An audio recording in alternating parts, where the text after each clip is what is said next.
That's where you applaud. For the first timers at a show, we have a couple rules. First one is keep your phones on silent and keep them in your pocket, okay? And the other one is no talking. The third thing you get to do, all the laughter. You get to laugh as much as you want, and guaranteed it's gonna happen in a big, big way. I love seeing all the movement. It's like, wait, is it on silent? Yeah, thanks for checking. All right, we're cool with that. Now we're actually gonna get ready for this show. This is gonna be happening. Our first comedian I actually met 15 months ago at a house party comedy show in Pflugerville, at that. We became friends, I became her realtor. 2 days ago, she was a resident of Virginia. As of today, she's a resident of Texas. Yeah, super, super stoked. So we're gonna give her a Texas welcome. Put your hands together. Texas welcome. Texas welcome. DEMI CHANG. Hello, thank you so much. I'm so excited to be here, even though most of you, besides Holly, don't want any new people in town. And you're not the only one. God was like, oh, how about a tire blowout and getting stranded on the side of the road twice in 100-degree weather? But we're here now, we're ready to party, right? Yes, I'm so excited. So Holly introduced me as Demi, but a lot of people like to call me Mulan. And a lot of other people like to get offended on my behalf. But it's fine, I don't mind. I actually think Mulan's a badass, and I think we have a lot in common, if I do say so myself. For starters, we are both Chinese. You can unpucker your buttholes, I promise. We're on your side. We're two of the good ones. And for those of you wondering, well, what kind is you? That's Chinese, so. But Mulan and I were both clumsy and awkward, and we talk to our pets like they're people. But I don't have a lucky cricket and a magical dragon. I just have a dog and a cat, like you guys probably do. And Mulan and I, we both defied our parents, ran away, and joined the military against their wishes, where we got called sir every day.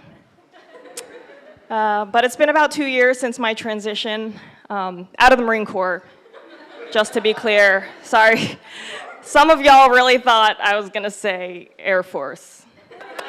But no, I was in the Marines, and you know, I had a lot of time to think on my way down here, a lot of driving, a lot of, because Austin is in Texas, but it's not really like Texas. Like, I was like, what happens if I have a racist encounter? Like, I got a little nervous, because it's been a weird couple years, right? So I was like, okay, the best nonviolent tactic I could come up with is to just convince these racist bullies that I'm not Chinese. Because I know real racists won't care what kind of Asian you are, they just see 50 Shades of Yellow. I get it.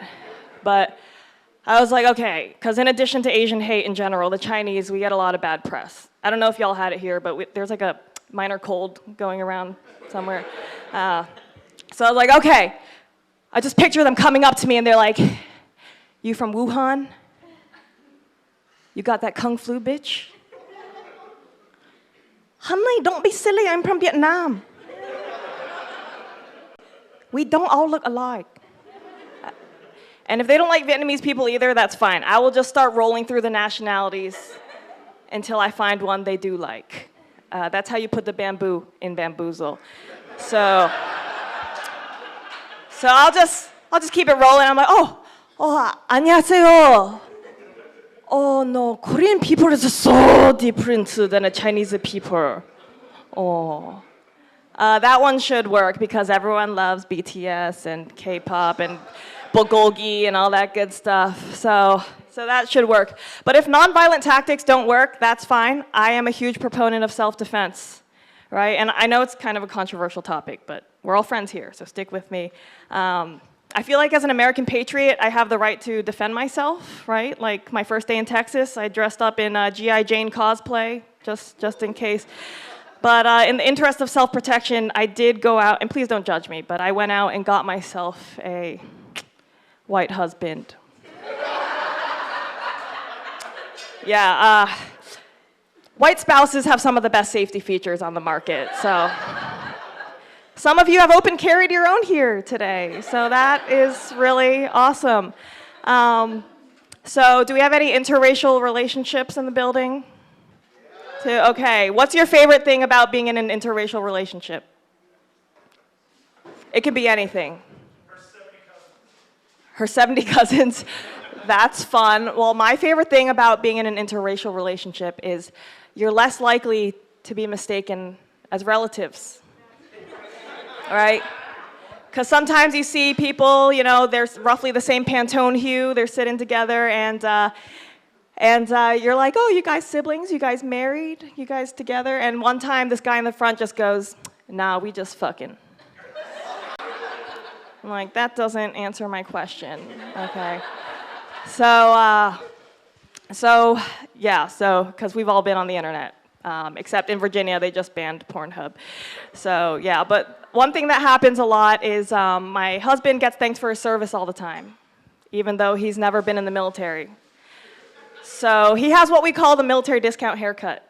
So he gets thanked all the time, and he's very gracious. He's always like, it wasn't me, it was my wife. And I was like, why you blowing my cover? Because do we have any military folks in the house? Few? Okay, you're incognito. That's cool. So if you've ever been around the military, you know that you represent your entire branch. And sometimes you just want to act a fool at a house show without representing the entire Marine Corps or whatever. So I was like, okay, just take the credit. Don't think of it as stolen valor when you lie about your service. Just think of it as borrowed valor. Like, I borrow your white privilege, you borrow my valor. So the next time we're out, someone's like, sir, I noticed your haircut. Thank you so much for your service. And he's like, thank you, but actually my wife. And I was like, I don't know, he bring me from Okinawa. So thank you guys, my name's DEMI CHANG, and thank you. Thank you, and